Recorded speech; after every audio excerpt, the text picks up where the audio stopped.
thank you everybody for being here to listen to my talk today. I'm really looking forward to, I'm sorry?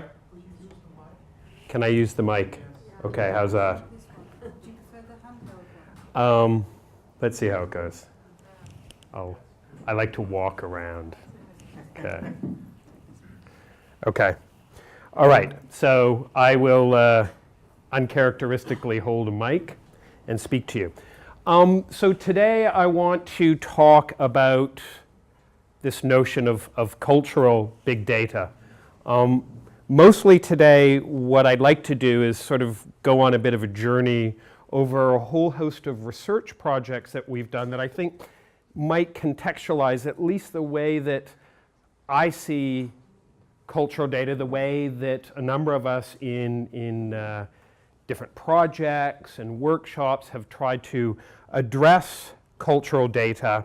And I thought, well, maybe it's useful to start with a conceptual frame. And I think that, so what we're talking about is born digital data. So this notion of datafication, I think, is useful as a means to think about the way in which everyday life and the world around us is increasingly captured by data, and crucially, the way that that is reconstituted into different kinds of value. So we can begin to think about how in our historical moment data functions increasingly as a resource. And if we think of where that resource comes from, well, it comes from our words, our actions, connections, locations, bodies, the infrastructure, the environment in which we live are increasingly sensor-rich with small computational media. And if we think about all of that data, and if we think about the kind of knowledge that tends to be produced via that data, it tends to be mostly in relation to the market, or it tends to be around surveillance.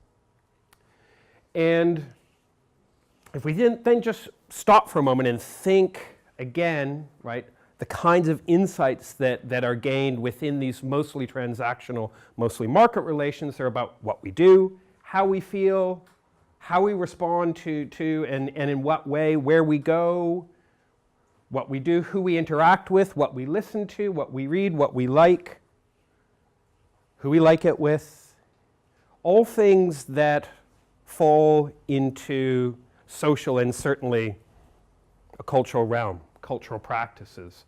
So the mediation, the pervasive mediation of cultural relations, cultural actions is driving this datafication, but we don't have a lot of access to that outside of those transactional relationships. So whenever you use any social media site or whenever you really do anything, you're oftentimes or usually trading your data for some information in a transactional relationship. When you want to know a nearby cafe, you're quite happy to give your geolocation up. But that data itself has a very rich life above and beyond that single transaction. And what we were thinking about is, well, how do we address this closed, this rather siloed, and this proprietary ecosystem, right? Because it's, even as researchers that use data from, say, social media recognize the ongoing challenges you have to accessing large data sets, right, outside of paying for that data.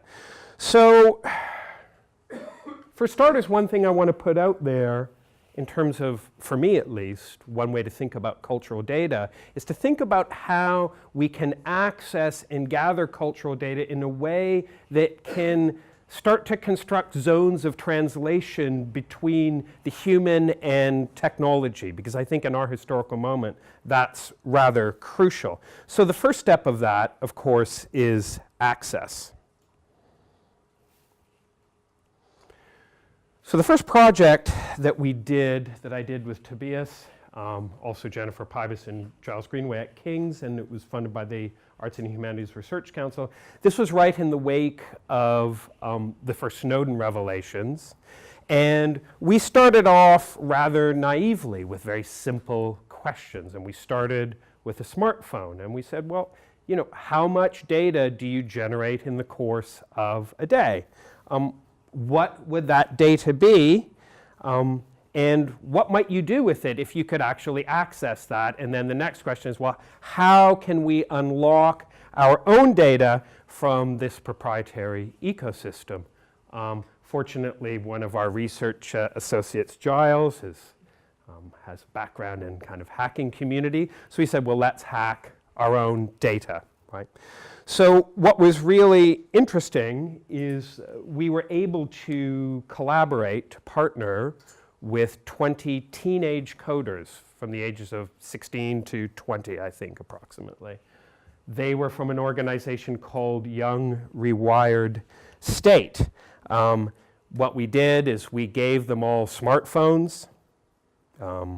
We gave them 6-month data plan. We said, use these phones. And we're going to develop an app, and we're going to look into ways in which we can access data from that phone. And then we will hold a couple of hackathons, and we will look at that data. We will play with that data. We will see what we might do with that. We'll develop some tools, apps. Because, I mean, our primary interest wasn't to initially gather this new data set in order to do any kind of evidence-based research or empirical analysis per se. We were much more interested in exploring questions and practices around data access and data agency. Because we wanted to know what might happen if people had greater access to the data that they generated. So what we tried to do was to open up, to begin to think about ways that we can open up more critical and creative use of the data that we're already generating in our everyday lives, which is why we wanted this to be based out of that, out of their smartphones that they were using in their everyday life. And then that would allow us also to explore questions around privacy and what and how you would like to share of your data, right? So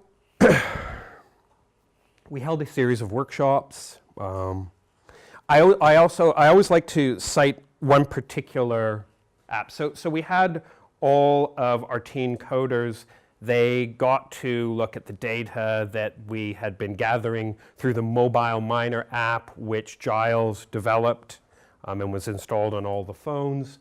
And one of the participants had, well, one of the things that we noticed initially from the data, so the data was examined to some extent, is we found that oftentimes, so there's a big discrepancy in terms of how often an application would contact the server, therefore would be transmitting data.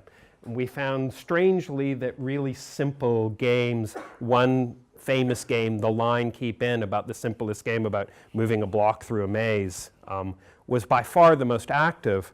So this caught the eye of a lot of the coders, and one of them came up with a very interesting idea that they called a sonification surveillance app. And so the idea of this was this app would show, so this app would basically identify leaky apps. And it was very interesting the way that they approached that. So what this person did is they created an app that could listen to apps while they called home. And the more frequently that app called home, then the more garish a color would flash and the louder and more grating a sound that it would make, right? Which was an interesting approach because that person thought, well, if this is going to be useful for my friends, then we should develop something more creative that doesn't depend on their ability to read, you know, a chart or data or a graph, and something that's loud and bright is going to be immediately noticeable. So right off the bat, there were a whole host of really interesting projects like that that they did. One of the other things we looked into to some extent were attitudes around privacy and sharing of data. Right? Because from the beginning we had this idea, and what we called at the beginning a big social data commons, because that was an idea that we had. How can we transform what we already generate in our everyday lives, but what exists primarily in this proprietary ecosystem. How can we open this up to a more collective resource, right? Both to people, to communities, and of course to researchers as well. That's just a piece that we published recently on that. So one of the things that we thought we needed to do next was to think about that data as open data, which would render it more shareable, more usable. And in this instance, I worked with Tobias again on this grant, and we partnered with the Open Data Institute in London, in particular, their then research director, Tom Heath. And so this then allowed us to, in a more sustained way, address technical questions around how we share our data and how we might render it open and even linked, although we never got that far. So kind of the key theme in this instance was the very notion of opening up data in relation to privacy. So what we did for this grant was we tried to develop tools and an environment to help to cultivate an open data culture. Again, like the ultimate goal of this is to imagine a more kind of iterative environment for data sharing, where you can say, well, in this instance, I would like to share this data with this kind of category or set of users, but not that data for any for-profit purpose, which is completely different from the binary choice that we have right now, which is if you want to proceed with any application, any platform, then you must agree to the terms and conditions, which more or less makes your data as open and as reusable, as shareable, and into a full commodity over which you have no control. So what we did is we looked at data that the Mobile Miner app could gather, and we should emphasize that from the beginning, the Mobile Miner app never necessarily gathered as much data as it could have, in part for ethical reasons, in part as, our research associate said, he didn't want to be overly creepy with the app. But this kind of also set up a bit of a false dichotomy, because if we think about data as a resource in the marketplace, then the whole point is to take as much data as possible always and every time. And researchers are between a bit of a rock and a hard place in relation to that, because we have, for good reason, ethical concerns. And that's an interesting point that was something that I should add when that was discussed with our teen coders, that discrepancy certainly came up. So in any case, the other thing about this that was very interesting is I think some of the Open Data Institute's partners, like mobile providers, were less keen on what we were doing, because in their mind, we were in this dangerous gray area, because we were kind of, they're thinking, well, you're using private mobile data, and that's for us, of course, that's not for you.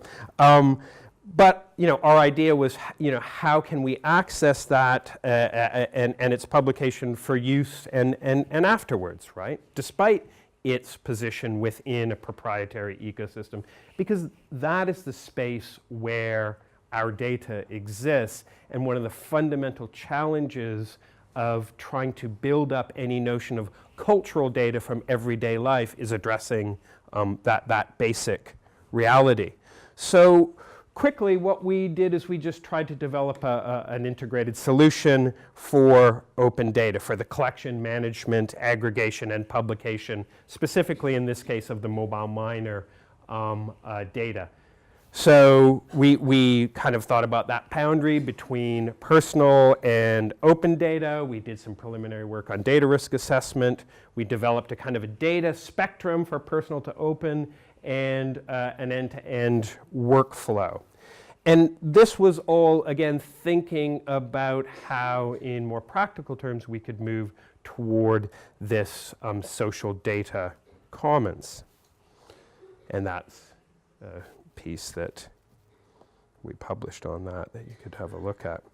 So we have gone then from access to open data to more overtly addressing the kind of cultural dimension.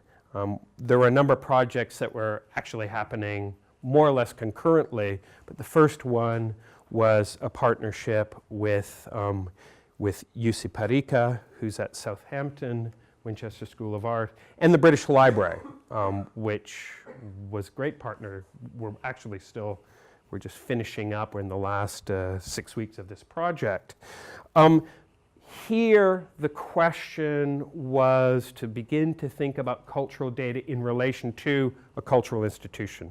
So this was certainly a shift in our research, and much more in line with what Marianne will talk about and what Chris will talk about, and so on. And this, for us, was this was a creative. The call was for creative research-led projects. So that meant working with an artist, right, and taking the lead in this exploration. So the idea is it was driven by creative practice-based research, and we wanted to use the British Library to look at their digital infrastructure to make art, right? And that's so we approached the library. We tried to think about it as a data institution. We looked at the infrastructure, we looked at their data sets, and then we did the creative practice. So just really quickly, in terms of the infrastructure, one of the things that we took up, and a number of people are beginning to do these, is we constructed a data walk through the British Library, which was largely subterranean. I mean, we went where users were, but we also went through where the holdings were. So we're able to kind of think about their automated book requesting system. But then we even took it further, and we realized how few books, how little of their holding at the British Library is actually in London. About 90% of it is up in Yorkshire. So we went up to their archives at a place called Boston Spa, where they store most of their documents. One of the most interesting things that we saw there was their robotic storage and retrieval system in a room that we were only allowed to be in for about 10 minutes at a time, because it was a low oxygen environment in case there was ever any fire. Otherwise you had to kind of wear a mask and everything.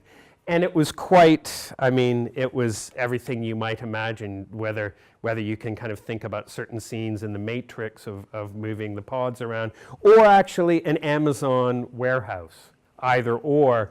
And that was one of the things that we actually thought about that we'd like to pursue on that, was to look at that storage and retrieval system at the British Library, and especially in relation to the kind of the human component, and contrast that to Amazon and places like that we know are not necessarily the greatest places to work. So we can see, labor kind of raises its presence within this dimension of cultural labor. Another thing that we did was we started to develop a kind of a typology or catalog of the kinds of born digital data sets. What we found at the British Library, actually, for maybe not surprising for a large institution, is there were a whole host of different data sets there too that they didn't want to be totally forthcoming about, or they might have, if it's in relation to the many shops that they have, or so on in there. So it's kind of an incomplete catalog, I must say. Really quickly, what we ended up developing wasn't, and that's, I think, and I'm sure we'll hear this later, when you work in a kind of an artist-led project, the project often goes in a direction completely different from what you ever had in mind, which is certainly the case here. So this is Richard Wright, and he developed this. He called it the elastic system. That's a mosaic of 4,000 books that are taken from different locations. None of them are visible to the public. And actually, this is a kind of an alternative visual browsing and request system. So it actually is functioning. I think it's running for about another 5 days, if anybody, no, to the end of October, actually. So if you are in London, you can check it out there. And this is a database portrait, and that man is Thomas Watt. So if there's any librarians in here, you may or may not know who he is, but he developed the elastic system at a time way back in the 1830s when the British Library's initial holding was becoming too large to actually feature on the shelves so that people could see that. And you can click through and you can actually order one of the books through this. So it's interesting. Now, at the same time that this was happening, we had an opportunity to participate in an exhibition that was happening in London at the Somerset House Gallery called Big Bang Data. And I had the great fortune, and in fact, we worked with two Italian artists, Salvatore Iaconesi and Oriana Persico. We had the good fortune to have them come and do one of our workshops in relation to the project that we did with, it was the Open Data Institute, I think. They did a workshop for that. Wonderful folks, and the whole idea of this project at the back end, that Somerset House in the bottom corner, was to turn the gallery, the space itself, into a kind of an open and accessible large-scale data generator. So that ran for only about 2 months, but it was a very popular exhibition. There were 30,000 people that interacted with our installation. I should explain it. So when you walk in the gallery, you would be greeted by a tablet. You go up to the tablet, it would take a picture of your face, it would ask you a question: would you like to have your face blurred, or can we keep your face? Then you walked in, and people maybe thought that was that. So then the next thing that we did was, and this came out initially of a variation of a kind of a data walker, or walking around the space and trying to get a sense of how this space might function in relation to generating cultural data. Salvatore, his first thought was, well, we're in London. London is the CCTV capital of the world, so what we should do is let's hack the CCTV system, and which we did. We were actually delayed in launching this because it took us so long between the contractors, because we had to digitize the feed of the CCTV system.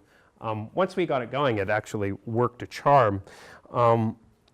So we digitally encoded the feed. There were about 8 CCTV cameras in the main gallery. And you can kind of see some sort of representation of that. And then that would just capture people's movement, their flow, their interaction with the other installations in the space. And then we analyzed that through, we used facial recognition, we used computer vision algorithm, mostly around shape and color detecting, right? So then we were able to track people fairly consistently as they moved through the exhibition. Then the other thing that we did is we tracked Wi-Fi activity, because there was free Wi-Fi at the event. So we did packet sniffing, and and it's always amazing what people will do with their mobile phone online at 3 o'clock in the afternoon. So, and actually we ended up visualizing that in the kind of the bottom corner. This was the initial sketch, how it actually played out. It was all anonymized, of course, but the information was there. And then the faces in the middle, we had an avatar that kind of spoke to some of the things that we were exploring, and that would, people's faces would appear either blurred or not. So really the blurring or the non-blurring just meant that how your face appeared when it was actually over the avatar at the end.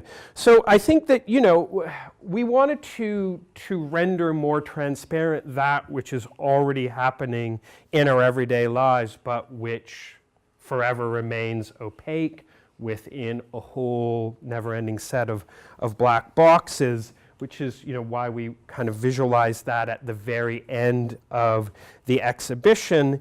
And what we found was that it was really useful. There's, in a sense, cultural institutions are preferred sites, in part because of the way in which people interact, and there's a kind of a more general openness when people go into cultural institutions. But we also thought that this is just a good space for us to be able to explore cultural data, to try to create new frames, to explore kind of greater data access and interaction, so people can actually sort of, in the cases of people were completely fascinated just to look at the coverage of the CCTV camera system and realize how it actually only covers about 40% of the space, yet that's sufficient enough to gather information about them. And just to kind of have a more public and open questioning of the kind of uses of the data, and to then begin to think about new forms of value that could come from more collective use, right? Because at the end of the day, what we were making open are processes that surround us all the time, and that social network companies, secret services, marketers, credit agencies, businesses of all kind are doing. Mostly, most communities are not. Most people are not. So there's a fundamental asymmetry that's really driving everything that we're doing. And to approach that as cultural data, I think, opens up a set of possibilities that might enable people collectively to address what, going down the road as this kind of datafication, I don't wish to be kind of dystopian or alarmist, but we need to address this imbalance, I would suggest, because this is a fundamental, and I'll go back to my kind of more Foucauldian self, this is a fundamental site of power-knowledge relations. This is a matrix in which how we can understand ourselves and the world around us is functioning. So, okay, what did we do? Well, we got a nice little DARIAH grant that allowed us to hold a series of workshops last year in Aarhus and in London, working with Marianne. And we wanted to explore more formally the possibilities of kind of scaling this up in terms of cultural data in relation to cultural institutions. The first grant had a smartphone. Now we've kind of scaled up into our lived environment. This is why we wanted to also think about the Internet of Things, right? Because the Internet of Things is largely driven by a kind of managerial efficiency and profit, and equally, we thought this is crucial to try to open that up also, because we can kind of think, and this was also why cultural institutions were an interesting opportunity for that, and especially the kind of the newer cultural institutions that we looked at, which had a more kind of advanced data infrastructure, especially in Aarhus when we looked at Cote.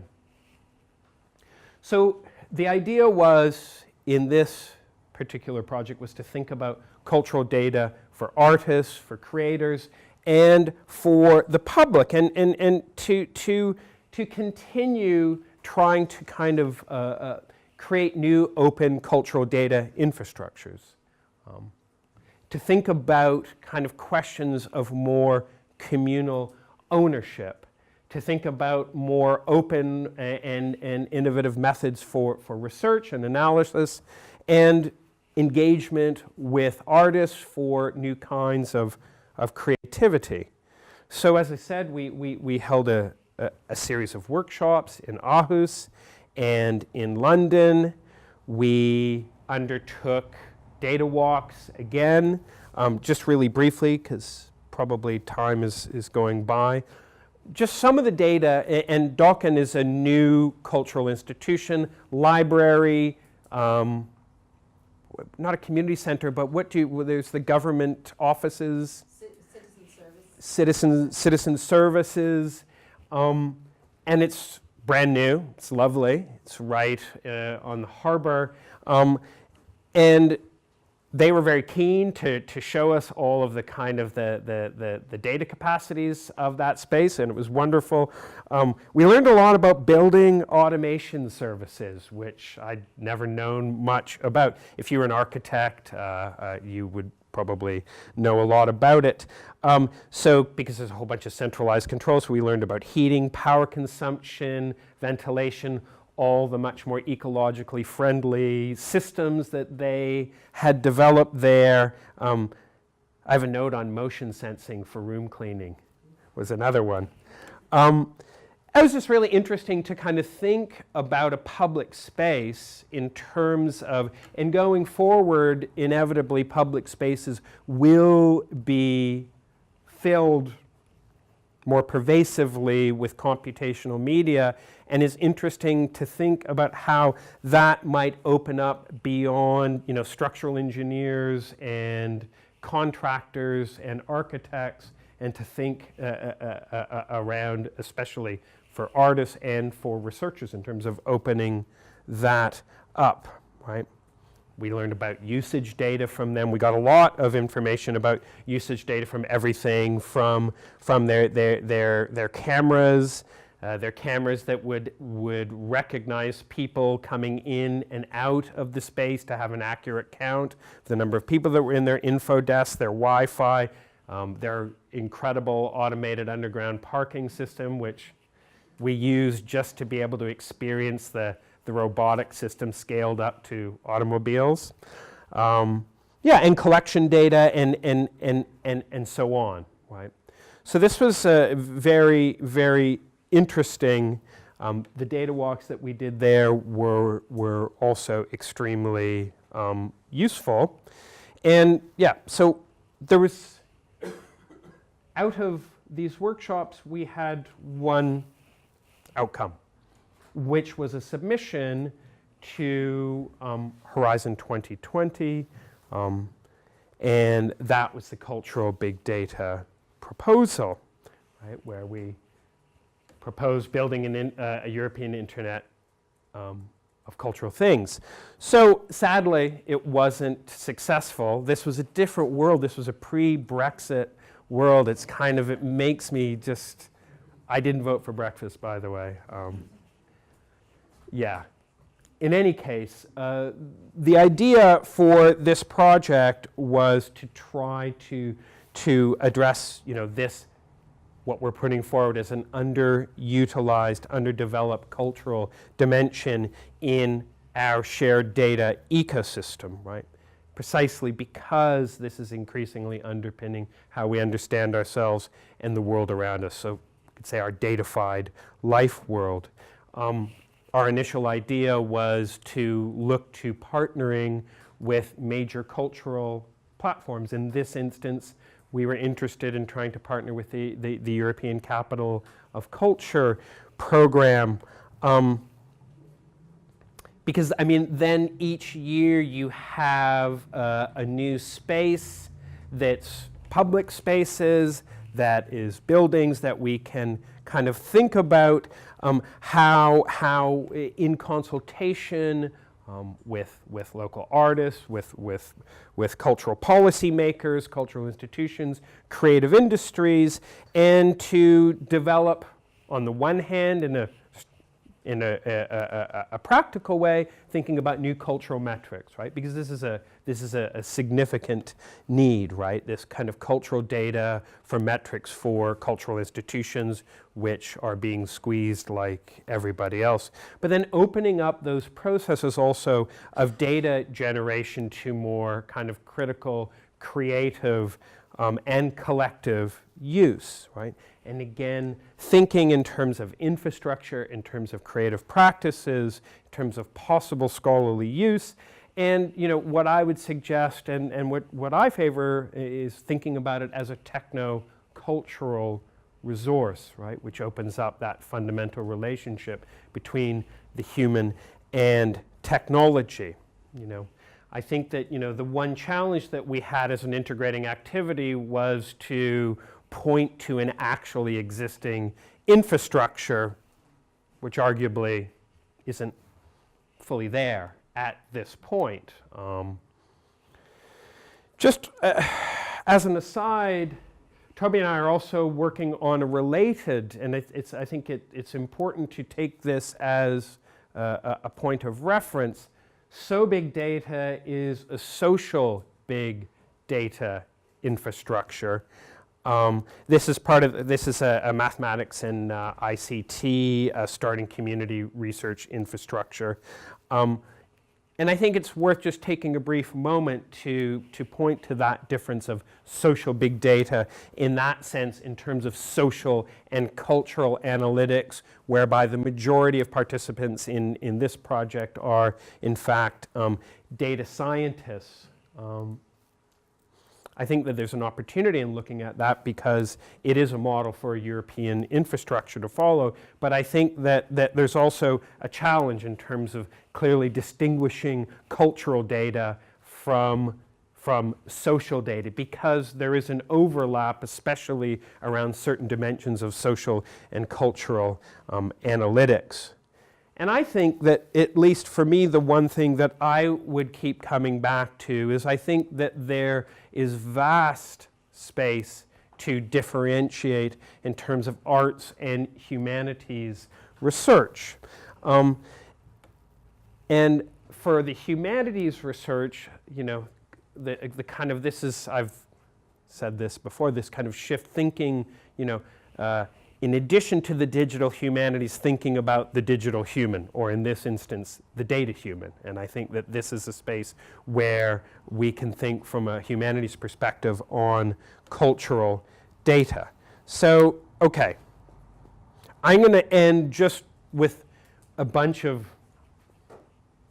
well, some of these are actually taken from our proposal, but I think that they're key points that need to be addressed more robustly going forward. And the first is to develop an agile cultural big data infrastructure, right?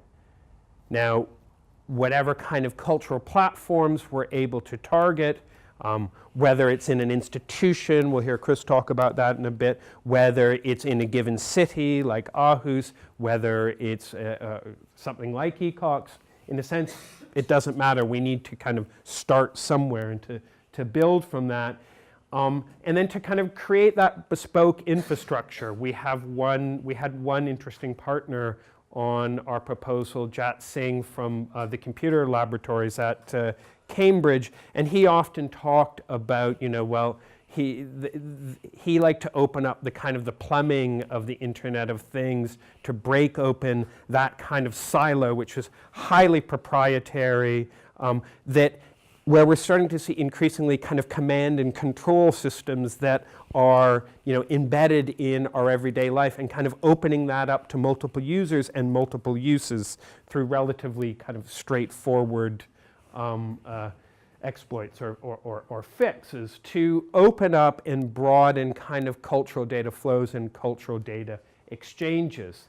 All of this, of course, this was the other thing, is like, we wouldn't know what we would do in any of these instances until you go there, until you meet with local people, until you consult with artists and local organizers and so on, right? Because this is something that is dependent upon the space in terms of how it will actually be implemented.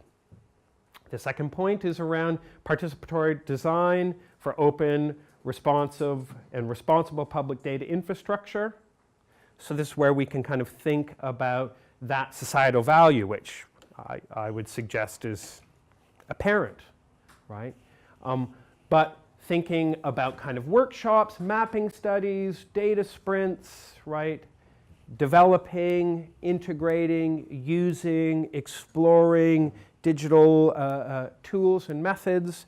And this is again where I would think of this, cast this around a kind of a techno-cultural method, which as much as anything else is designed to open up the black box, as it were, the black boxes. Not always are necessarily just to do a kind of a data audit, but to open up those processes and to understand the ways in which that data materiality kind of articulates possibilities in social, cultural, political, and economic dimensions in a way that you can't get at if you are looking at that from a kind of a position of social or cultural theory, and equally in a way that is addressing that data outside of kind of computational humanities, right? So this is this kind of open method.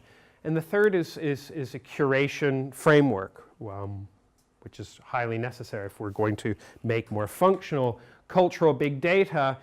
And so this is, you know, addressing the different kinds of user-generated, uncurated, gray cultural data, integrity and authenticity.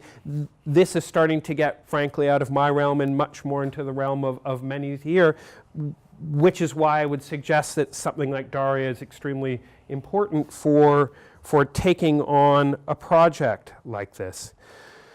So, yeah, you know, this is all about kind of building longer, more dynamic, kind of ad hoc cultural data supply chains, if we can put it that way. It's about kind of diffusing those command and control infrastructure, right? Jad always talked about kind of actuation within an IoT system. I think that we can think about this as kind of cultural, the possibility for cultural actuation, that is by making that kind of cultural accessible, being able to make something happen, actuate something, that there will be a kind of a result of that, and that there is, I think, a need for longer term management, and there's a need to build up an infrastructure. So on that point, I will stop and thank you very much.